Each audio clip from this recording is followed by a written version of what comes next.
Je me lève le matin en pensant aux Jeux de Paris. Ça va être fort, ça va être magique, il y aura une énergie de fou. Je sais d'où je viens et je sais comment j'ai fait pour y arriver.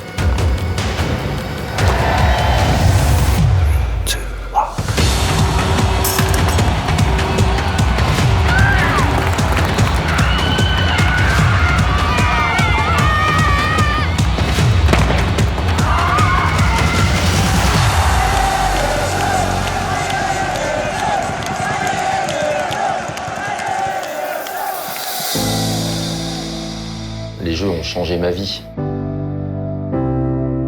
Ce rêve, cette obsession de faire partie de ce cercle privilégié, réservé des athlètes qui atteignent le plus haut niveau pour se qualifier aux Jeux Olympiques et peut-être même les gagner.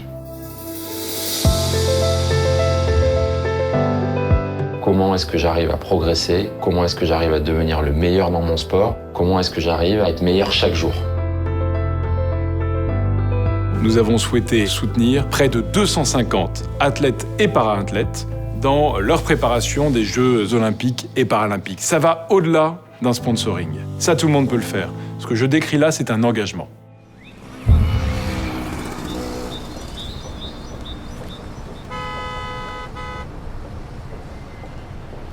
Alors, bienvenue. Salut Nicolas. Comment vas-tu? C'est plaisir de te voir. Quel plus beau projet aujourd'hui que celui des Jeux olympiques et paralympiques. C'est l'un des plus beaux projets français de ces dernières années, de ces dernières décennies. Et Tony fait vivre au sport, à la France et au monde un rêve formidable. Ah là, que c'est beau, que c'est beau. Notre terrain de jeu.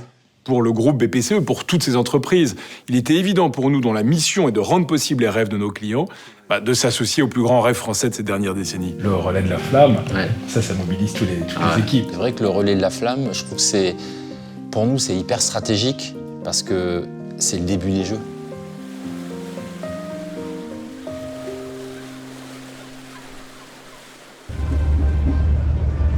On parle souvent de la magie des Jeux olympiques et paralympiques. Cette magie, on l'a ressentie à Athènes.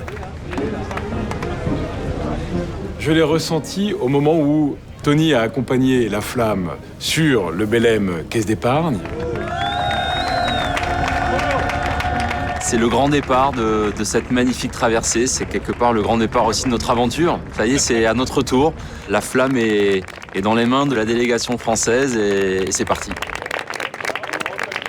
On a été accueillis sur le Belém par les 16 jeunes qui vont accompagner cette traversée pendant 12 jours.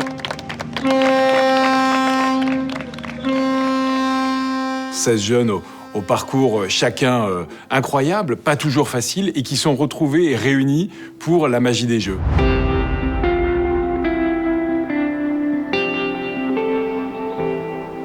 Aujourd'hui, on est à Marseille, c'est ma ville, c'est là où j'ai grandi. Mon rêve, quand j'étais petit, c'était d'être footballeur et de jouer au Stade Vélodrome devant tout le peuple marseillais.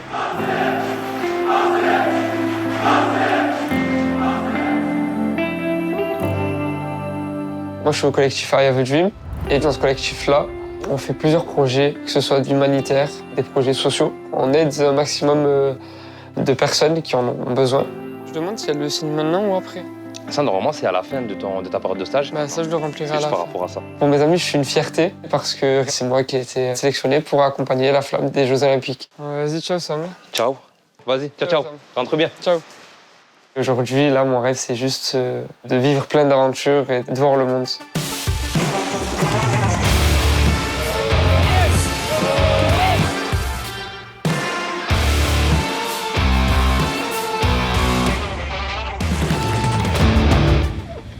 Je me sens très excité à l'idée de rejoindre ma ville.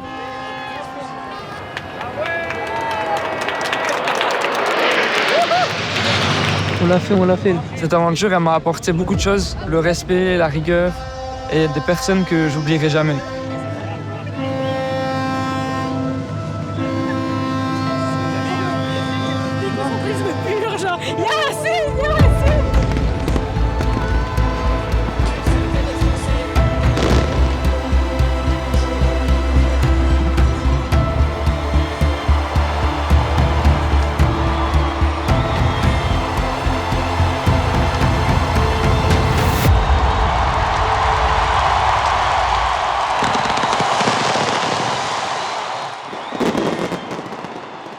Marseille, l'arrivée de la flamme avec le Belém, là on a vu l'engouement populaire, ce qui est un peu ce qu'on imagine pour les Jeux à venir.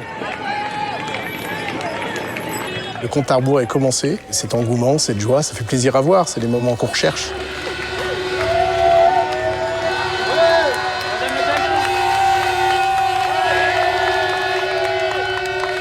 Notre rôle, c'est de faire vivre cette flamme partout dans nos territoires, qu'ils soient métropolitains, ultramarins, à travers nos 65 villes-étapes, plus de 400 villes qui sont parcourues, une ferveur merveilleuse et une émotion qui monte. J'ai toujours envie de repousser mes limites et d'aller plus loin.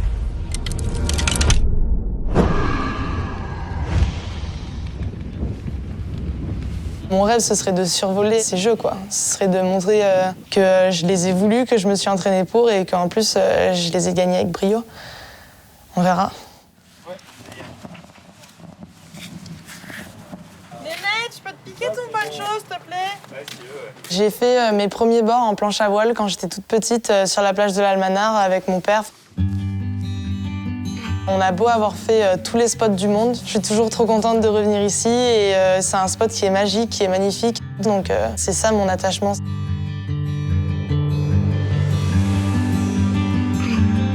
Quand on fait du sport à haut niveau, notre but c'est de gagner. Hein. Clairement, on a tous l'esprit de compétition, peut-être les uns plus que les autres, mais oui, moi j'aime beaucoup voir les autres derrière. Alors j'aime beaucoup être devant, on va dire. Je veux être le meilleur. Et donc pour être le meilleur, je sais ce qu'il faut faire. Donc je le fais. Tout simplement.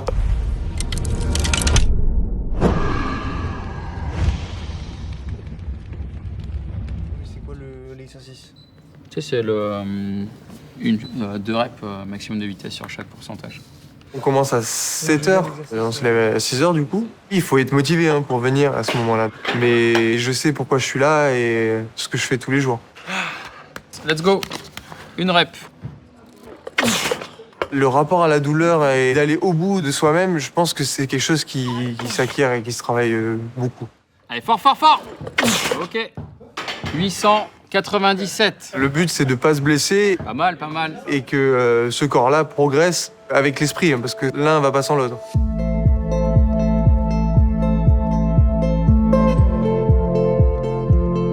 C'est pas un milieu où il y a des chocs. Le fait qu'on soit en apesanteur, c'est vraiment smooth. Et quand on arrive à ressentir cette vitesse dans la glisse, c'est une sensation spéciale à décrire, mais en tout cas, moi, je l'adore. On fait un sport qui est tellement technique, physique, et il y a beaucoup de feeling aussi. Le feeling de la glisse, le feeling avec notre matériel.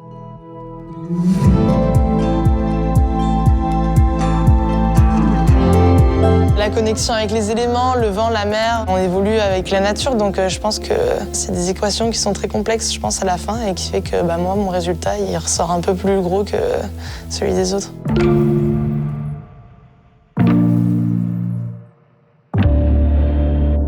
Daniela Moros, c'est une Américaine qui est 6 fois championne du monde, et donc là, elle partait sur son 7e titre.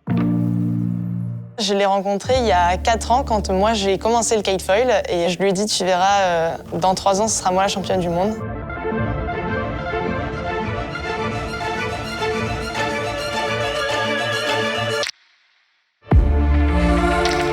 Lauriane Nolot continue de dominer les débats, elle vole littéralement sur l'eau.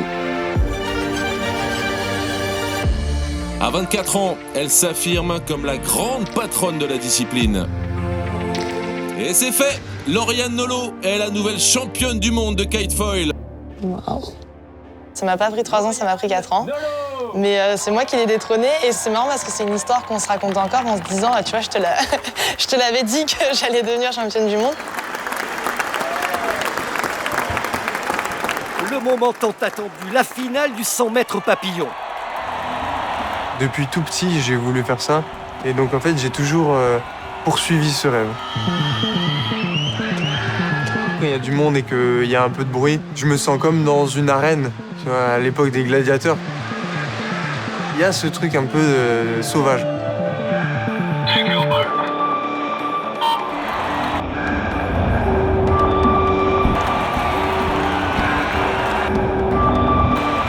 À la fin de la course, on commence forcément à craquer et c'est le dernier qui craque qui gagne. Donc il faut à un moment donné s'encourager et aller au bout de soi-même. Maxime Grousset fait son effort, le Français est devant. Peut-être une première médaille d'or au championnat du monde. Maxime Grousset en tête de cette finale. Le 100 mètres papillon ne peut pas lui échapper. Maxime Grousset à la douche. 50 secondes, 14 centièmes. Le Français est champion du monde.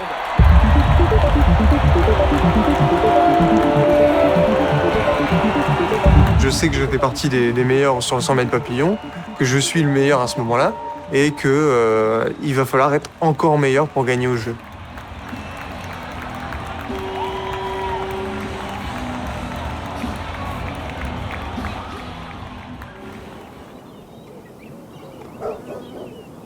Je viens de Morteau, où j'ai grandi. Je viens d'un petit club, donc ça n'a jamais été facile parce qu'on me dit toujours « Ah, tu viens de Morteau ».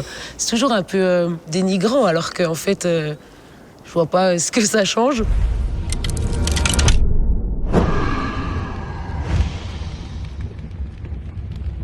C'est pour ça aussi que je me suis toujours battue, parce que j'ai jamais eu un parcours facile. On m'a jamais donné les choses comme ça et j'ai toujours dû me battre pour les avoir.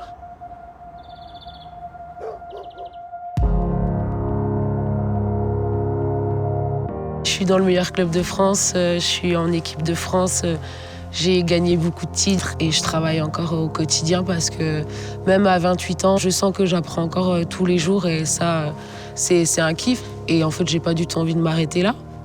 J'ai encore faim de handball, j'ai encore faim de titres. Et j'espère que ça marchera pour les Jeux Olympiques.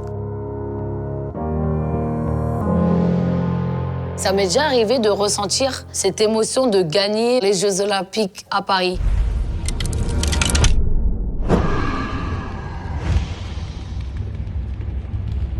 Ce sera la récompense de toutes les fois où j'ai voulu abandonner, toutes les fois où on avait passé par des moments difficiles, toutes les fois où on s'est dit « Ah non, plus jamais je souffrirai ». Pour toutes ces fois-là, je pense que c'est une grosse récompense et on se dit « Ah ouais ». Le travail, il a payé et je suis récompensée de n'avoir rien lâché. Allez, c'est parti. 1, 2, pense à les gainer, les poignets. 3, 4, 5.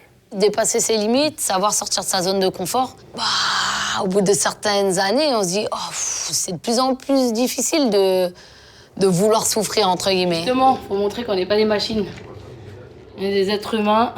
Et c'est vrai que ici, mentalement, il faut être vraiment blindé pour pouvoir tenir dans le temps. Ça va, ça le fait, on souffre pas. Plie les jambes et tu replies. Voilà. Et là, là. C'est dur. Super. C'est parti. Et ça revient. Dernier. C'est d'aller le plus loin possible. Je peux plus. Allez, top. Oh la vache.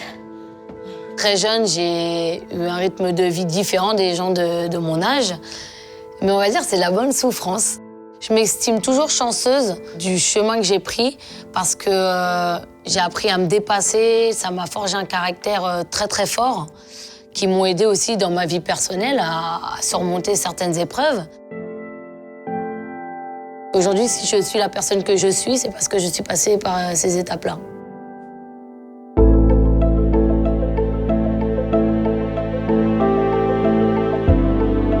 On a eu énormément de candidatures pour porter cette superbe flamme. Plus de 55 000, c'est extraordinaire. Ça montre la ferveur, l'engagement, l'attachement aux jeux, au sport en général, au territoire. On en a donc choisi 1100 qui avaient tous une histoire propre à raconter, un impact positif sur son territoire et qui aujourd'hui sont porteurs de cette flamme à travers ce très beau relais. L'enthousiasme, ça reste dans les esprits et dans les mémoires. Il restera cette volonté de collectif au sein du groupe. Tout le monde doit se sentir concerné et être quasiment sportif derrière les vrais.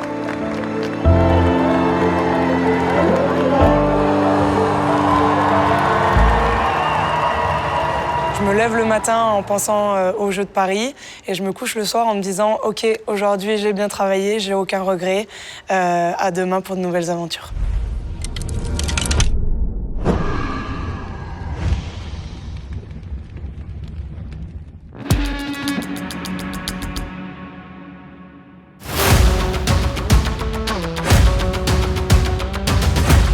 Ma carrière, au début, partait d'un rêve d'enfant, pas forcément dans le basket. Je me rappelle revoir les Jeux de 2008, par exemple, où je me disais « Waouh, ça doit être cool d'être à leur place, à la place de ces sportifs ».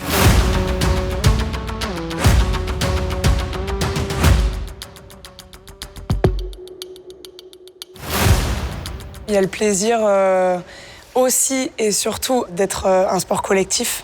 Moi, c'est super important pour moi de partager ces émotions avec des coéquipières. Mes coéquipières, c'est ma deuxième famille. Je les vois plus que ma famille. Cette année, on est H24 ensemble, donc il faut bien s'entendre. Mais ça permet de créer des liens encore plus forts. 3-3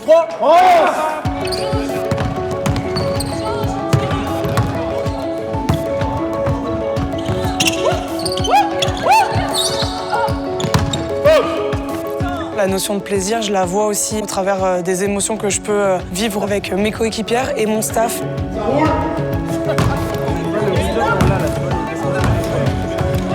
J'ai aimé ce sport collectif, les valeurs qu'il inculque.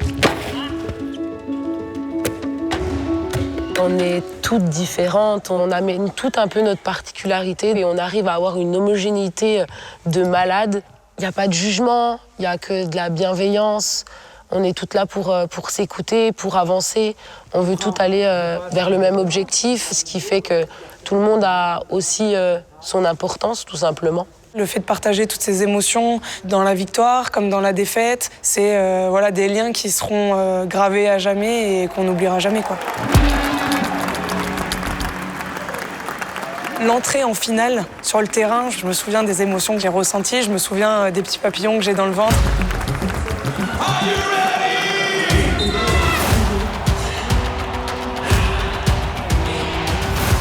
C'est une finale d'un championnat du monde, c'est un truc de fou. Je rentre en mode je veux défoncer tout le monde et il faut qu'on gagne. Qui a libéré son ballon, le ballon derrière pour Chloé Valentini qui marque le premier but de cette finale. C'est comme pour défense. Elle vole ce ballon, Laetitia qui va pouvoir prendre ce shoot. Oh, elle le met. On est devant, on continue à l'être. Vraiment, allez, voilà, ça c'est une bonne défense avec Chloé Valentini, le ballon qui roule et qui va rentrer. Guabou qui prend encore ce shoot, inarrêtable dans cette finale, la française. Et Chloé Valentini. Dernier ballon peut-être non, on va en rester là avec 5 victoires. C'est fini, elles sont championnes du monde. Je me souviens de la fin, quand le buzzer retentit et qu'on gagne et qu'on se saute toutes dans les bras. Je m'entraîne tous les jours pour vivre des moments comme ça et j'espère pouvoir les vivre cet été. On a été championne du monde, j'ai été élue meilleure ailière gauche du mondial.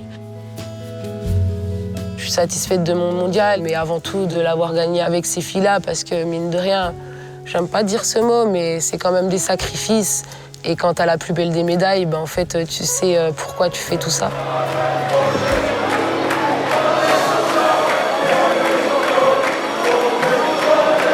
Sans avoir un certain esprit d'équipe, on ne peut pas y arriver dans le sport de haut niveau.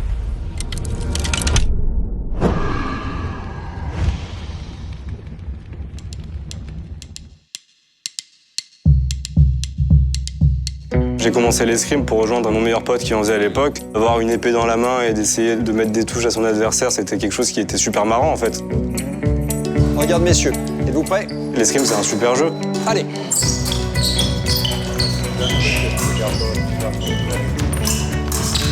Oh.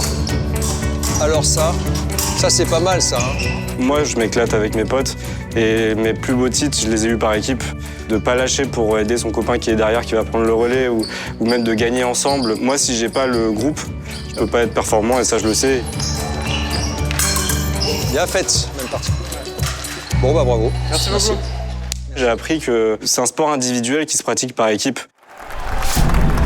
C'est le rendez-vous d'une vie finale de ces championnats du monde d'épée. L'équipe de France affronte l'Italie. J'arrive sur la piste, je suis en mode allez vas-y baston quoi qu'il arrive. Fais ton max, donne le meilleur et puis on verra ce qui se passe. Elle est importante cette touche. Oui, elle est belle. est belle pour le Français. On a tous été là les uns pour les autres. Et c'est hyper dur de gagner par équipe parce qu'il faut être quand même tous justes en fait tout le long et on est tout le temps sur un fil. Allez, une dernière touche pour le titre. Oui! Oui, Yannick! Quand mon coéquipier Yannick Borel met la dernière touche et que je vois cette lumière s'allumer et que là je suis champion du monde, voilà, j'ai encore des frissons. L'équipe de France est championne du monde! Et d'y arriver tous ensemble, on a tous fait notre taf, ça met des étoiles. Hein, et ouais, franchement...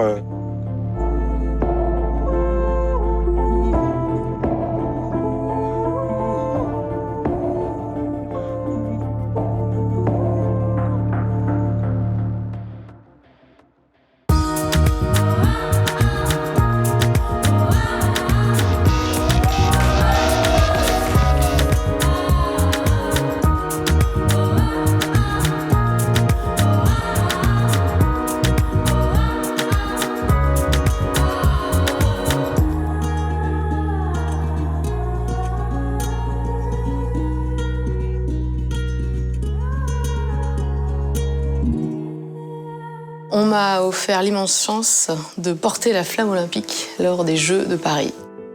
Je suis chirurgienne, spécialisée dans la prise en charge des cancers du sein et la reconstruction mammaire. Une reconstruction physique, mais aussi une reconstruction psychique. Et c'est vrai que c'est des coups d'arrêt dans une vie, une maladie, une blessure pour un sportif. Et le but après, c'est de progressivement retrouver goût à la vie, retrouver goût au sport et se reconnaître.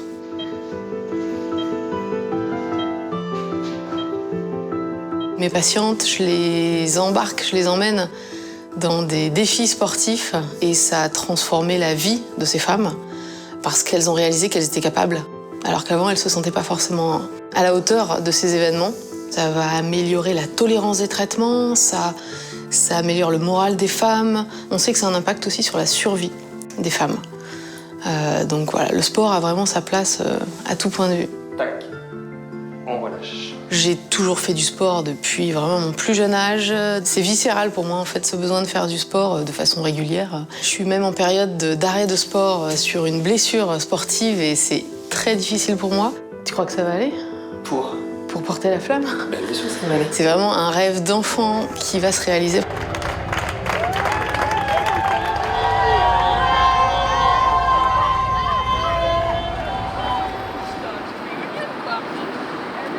Je m'appelle Zakia, j'ai 23 ans et je viens d'Afghanistan.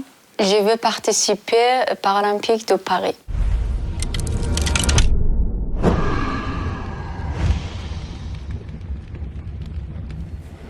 Zach, protection. On part sur un round de 45 secondes, blocage. On y va dans 5, 3, 2, 1. Oh. J'ai tout de suite vu en elle qu'elle avait ce qu'il fallait pour un jour devenir une très grande championne de para-taekwondo. Forcément, il fallait travailler sur d'autres points, notamment son manque de confiance. Je suis 6 ans, 5 ans, je suis toujours dans une maison. Parce que toi, tu as handicapé, mais toi, tu as homme. Toi, libre pour tous. Mais je suis femme, et c'est ça qui tous les attaques sur moi. Mais toujours m'a poussé Zakia à aller pour l'école, aller pour les sports, aller pour tous.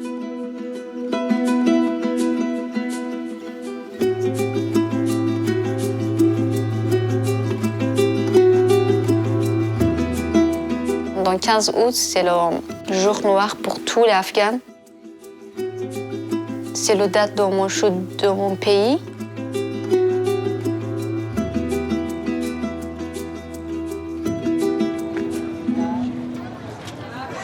We are trying to get inside, but nobody is allowing us. Since last two days, we are trying to get inside. Even we have all documents, we have every proofs, we have emails from the Australian government, but no one is gonna hear us from us. They were crying. She was gonna die. She was gonna die, but no one is scared.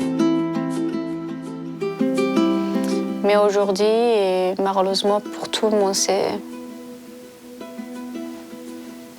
fini la vie.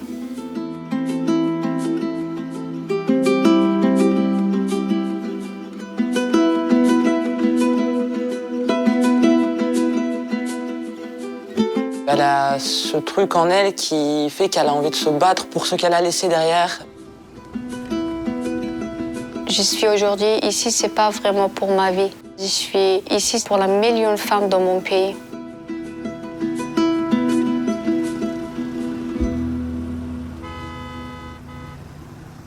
Pour moi, ce handicap-là, aujourd'hui, il est clairement devenu ma force.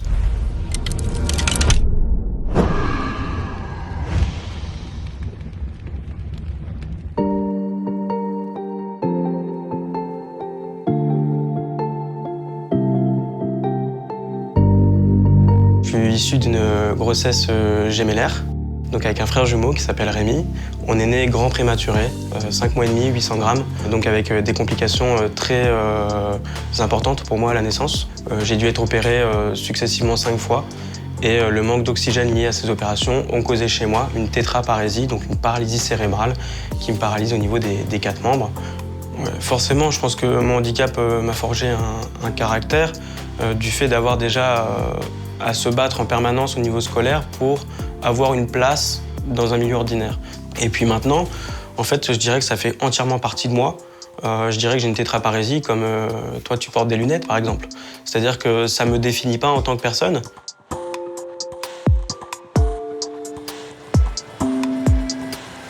C'est la finale du 100 mètres masculin, catégorie T38. L'année dernière, à un mois des championnats du monde, j'ai la meilleure perf mondiale.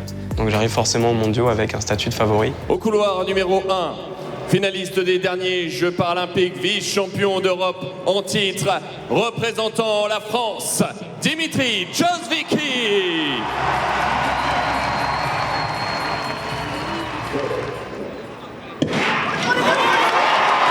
Cette finale est bel et bien lancée, super départ pour le Chinois Zhu Dening. Zhu Dening qui va s'envoler certainement vers le titre. Attention, attention, attention. Et puis, il se passe ce qui doit se passer. J'échoue à 1 millième de seconde.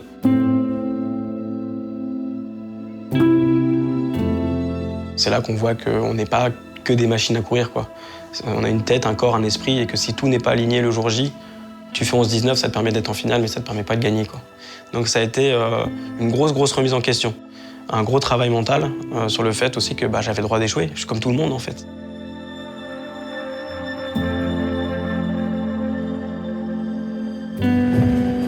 Les gens, ils pensent même dans les petits moments du quotidien. Donc quand je fais des longs trajets, par exemple, dans ma voiture, j'y pense. Ça peut m'arriver. Et parfois même, j'essaie de m'imaginer de qu'est-ce que je fais si je gagne, qu'est-ce qui va se passer, comment je vais réagir, qui est-ce que je vais regarder dans les tribunes. Mais pour autant, j'en fais pas tout un film, parce qu'en fait, la seule réalité qui compte, ce sera les réalités du 31 août pour moi. Et pas une autre, pas celle que je me suis fait dans la tête. Ça sera jour J. J'ai le droit de rêver. Je me suis autorisé à rêver à cette médaille-là. Et comme je me suis autorisé à rêver, j'en rêve.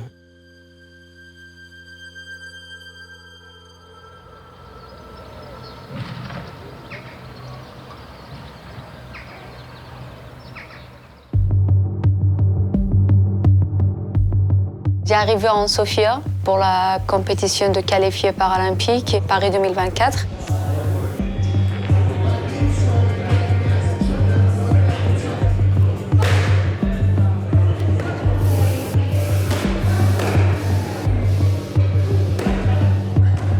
Là, elle joue sa qualification et en fait, là, si elle se loupe, il n'y a pas de jeu. Je suis rentrée dans la salle avec plein de stress parce que vraiment, Roussoussi, elle est très forte. J'ai peur pour la combat sur elle. Aujourd'hui, c'est toi. Aujourd'hui, c'est toi, OK? Allez, allez. Allez, go.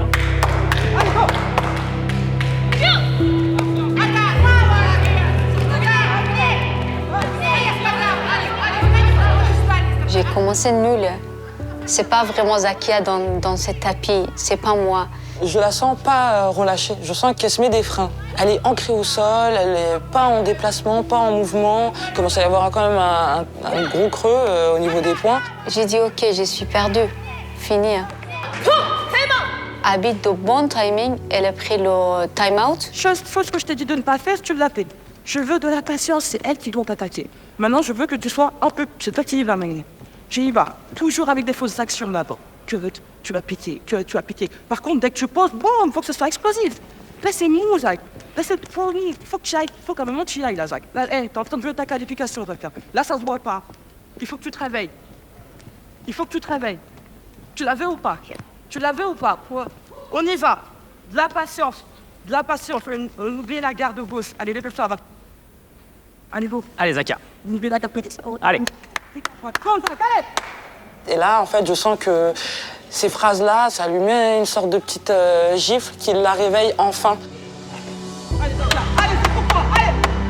Voilà, ça c'est bien, ça c'est bien. Là, gros pied arrière. Allez. Là, pied arrière. Toi qui dois partir. Oui, attends. Allez, non, continue. Oui, encore, oui. Bien. Hey, ça repris d'avant. Ne t'endors pas. Bouge. 3 secondes. Rattrapez, s'il vous plaît. 3 secondes et un pied. 3 secondes, un pied. Encore. Oui. Allez. 3 secondes, 7. Oui.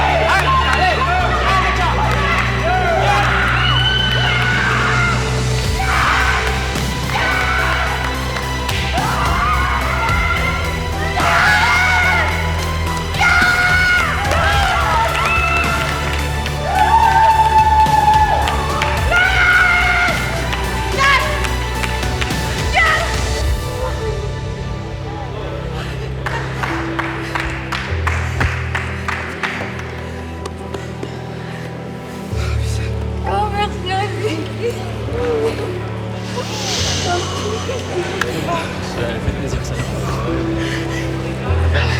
Et puis, la qualification, elle l'a dans la poche. Et l'émotion à la fin est incroyable. Il y a plein de choses qui sont dans la tête, dans mon cœur. Pour ma vie, pour ma famille, pour mon pays. Je suis triste, je suis très heureuse. Mais le deux se mélange.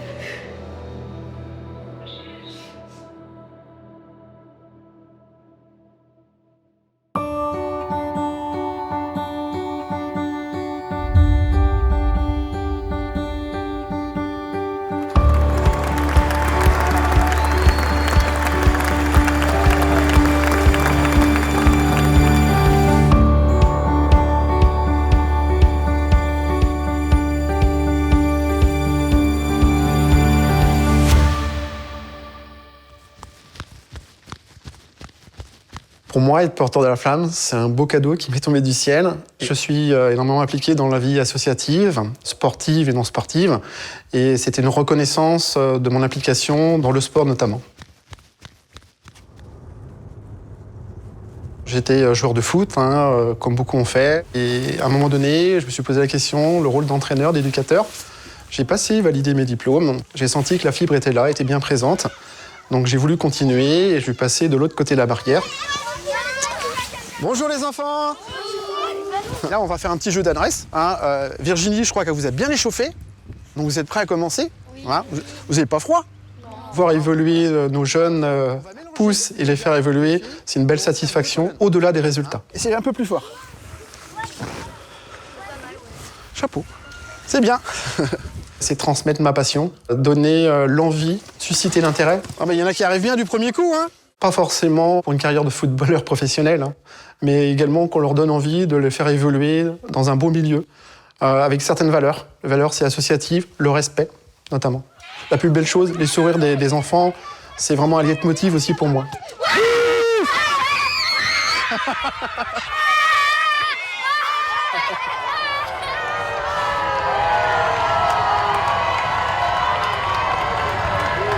C'est pas juste un one-shot, c'est-à-dire qu'on s'arrêtera pas au JO, on souhaite accompagner au-delà. Je pense que c'est tout l'esprit de l'engagement que l'on souhaite porter.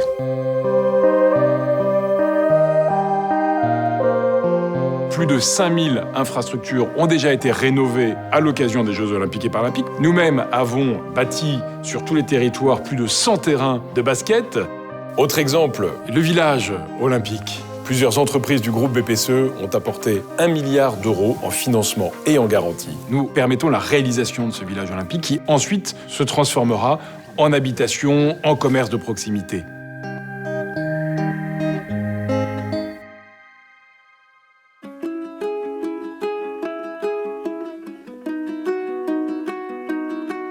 Mon papa, il a joué un rôle très important. C'est lui qui m'a montré un peu la voie du sport. C'est lui qui m'a emmené dans mon premier dojo. C'était un père bienveillant. Il a vu que j'avais du potentiel dans le sport, mais il m'a jamais mis de pression, il m'a jamais obligé à faire quoi que ce soit. Il était là, il m'emmenait à tous mes entraînements, il était sur le banc, il disait trop rien, mais il observait sa fille, il était content.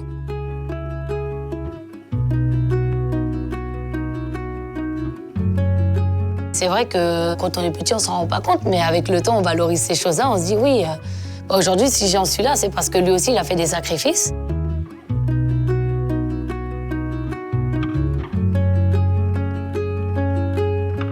En décembre 2008, il décède. Et c'est vrai que ça a été un coup dur pour moi parce que quand j'allais au judo, j'avais toujours mon père sur le banc. Donc ça a été très difficile. Je me suis écartée un peu des tatamis pendant un certain moment. Et puis je me suis dit, il n'aurait pas aimé ça. Il n'aurait pas aimé que je me laisse aller. Et c'est vrai que je me suis dit non, je vais continuer pour moi et pour lui en sa mémoire. Et aujourd'hui, c'est lui qui me donne beaucoup de force et qui m'aide aussi à atteindre mes objectifs.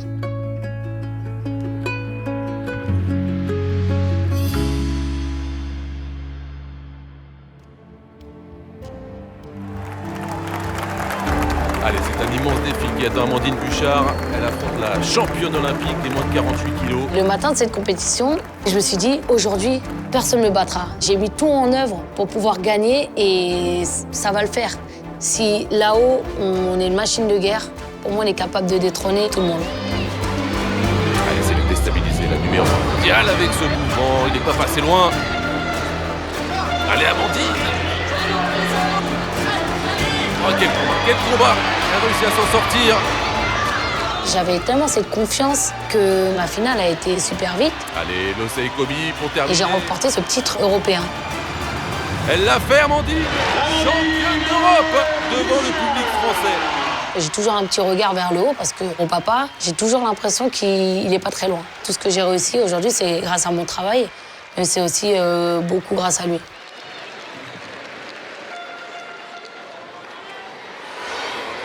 À 2 mois des Jeux Olympiques, les meilleurs escrimeurs du monde sont à Saint-Maur pour le traditionnel challenge monal. Début des qualifications aujourd'hui avec le champion du monde par équipe, Alex Fava, qui abat sa dernière carte pour se qualifier au JO. C'est la dernière épreuve sélective pour les Jeux, peut-être une des dernières épreuves auxquelles je vais participer. Donc, mon père, il venait en Coupe du Monde chez les juniors, mais c'est la première Coupe du Monde à laquelle il assiste chez les grands. Je suis content qu'il y ait mon père qui soit là, que mon meilleur pote soit là. Et en plus, j'arrive dans la salle principale où je suis le seul Français sur le plateau et il y a 800 gamins en train de crier mon nom. J'avais envie de les rendre fiers, en fait. C'était ça l'objectif. Je me sentais vraiment bien dans mon escrime, je me sentais bien physiquement, je m'étais bien préparé pour cette compétition, j'avais réussi à me recentrer. Donc je gagne mes matchs et tout allait vraiment bien et j'ai commencé à sentir mon genou craquer et au bout d'un moment, il s'est bloqué, quoi. C'était mal au pied gauche, là, ou pas? Pendant? Et c'était mal au pied gauche, là, regarde, elle fait derrière. Ah, elle est bloquée, mon genou, là. Là, je peux pas bouger. Je vais affronter en élimination directe un Italien qui est champion du monde par équipe l'année dernière, qui est vice-champion olympique à Rio par équipe aussi. J'arrive sur la piste en me disant il faut pas que je montre à l'adversaire que j'ai mal, quoi.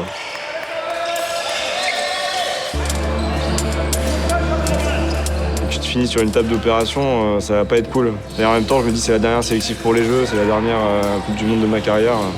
Même si je finis à l'hôpital, c'est pas grave.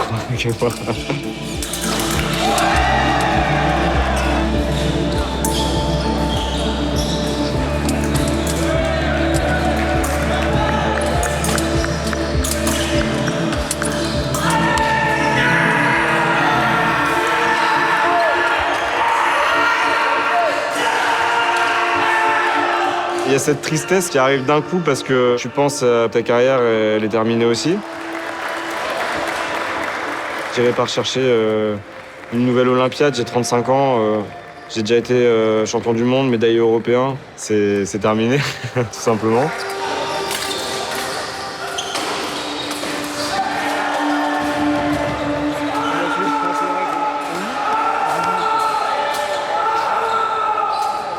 Le sport, c'est pas qu'une affaire de médailles, c'est pas qu'une affaire de réussite.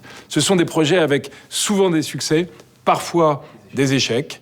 Ils ne seront pas tous retenus pour faire les Jeux. On veut les accompagner durablement. C'est ça notre engagement. J'ai envie que les gens voient que je m'amuse quand je skate et qu'ils retiennent ça.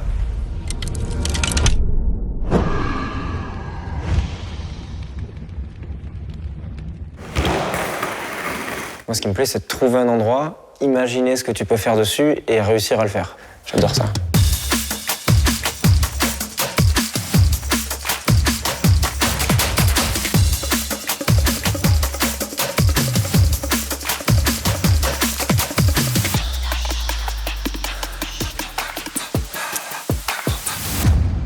Moi, ici, à Saubrique, dans les Landes, va pas se passer grand-chose si tu restes bloqué ici. Et j'ai fait 2-3 parues dans des mags américains, notamment, tu vois, ça. C'est un spot un peu mythique, un truc qui avait jamais été fait dans un magazine légendaire à l'époque. Et du coup, les gars de l'industrie ont décidé de m'inviter, me donner une place au Pro Open à Londres. Dans la Street League, c'était un peu le tour pro, le Graal des compètes. Et cette compète, j'ai gagné. Ah, tu l'as encore, ça?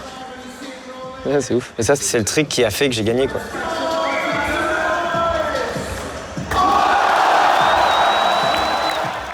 C'est ouf que t'aies ça en tel.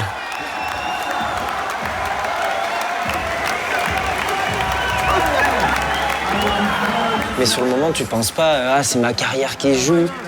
Il y a tes pieds, ta tête, toi, ton skate, et à un moment, il y a tout qui s'aligne. Tout est droit, tout est vertical. Et ça y est, t'es dans la ligne, elle est dessinée, tu vois ce que t'as à faire, c'est là, c'est devant toi. Et tout au millimètre, tu le sens. Tu le sens passer, la vitesse, l'angle, le pop, la puissance que tu mets sur chaque figure, sur chaque moment. T'es hyper présent, c'est hyper lucide.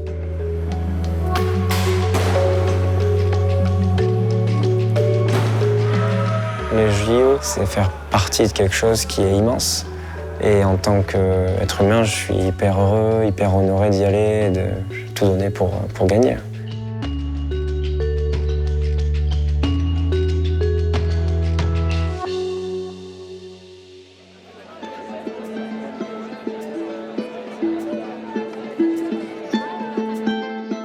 Ce collectif que vous constituez, vous êtes aujourd'hui plus de 450. Ces bénévoles sont animés d'un enthousiasme qui est assez incroyable. Ils sont très très fiers. Ils vont participer aux Jeux Olympiques 2024 à Paris.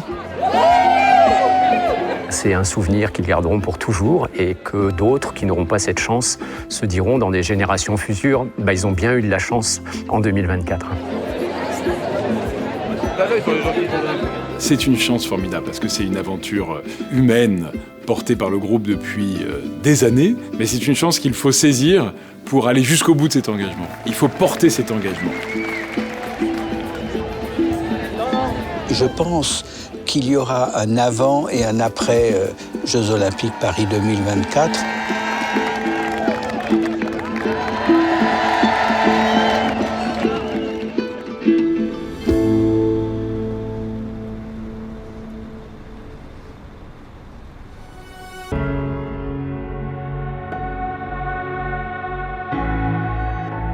Voir la flamme partir de Brest, ça va être un événement magnifique. Et puis l'idée, elle est géniale, de se dire on va rejoindre une autre partie du territoire, traverser l'Atlantique. Transporter la flamme olympique, c'est un vrai honneur et on est très fiers. Et ça va être magique.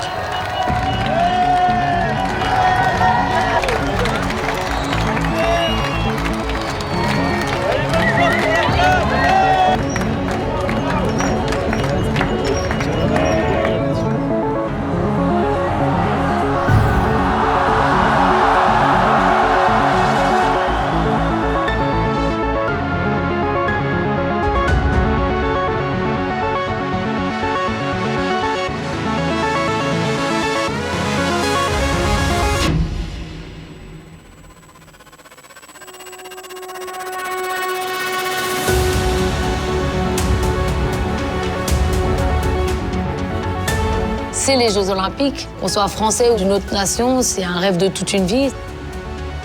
Tout le monde sera là pour encourager les Français. Ce qui se passe au jeu, on ne peut pas le comprendre tant qu'on ne l'a pas vécu. C'est les Jeux à Paris devant tant de personnes.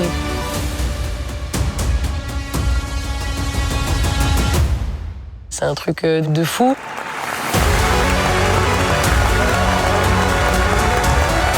On est en train de vivre tous un moment unique. Profitez-en. Profitons tous de ce moment extraordinaire.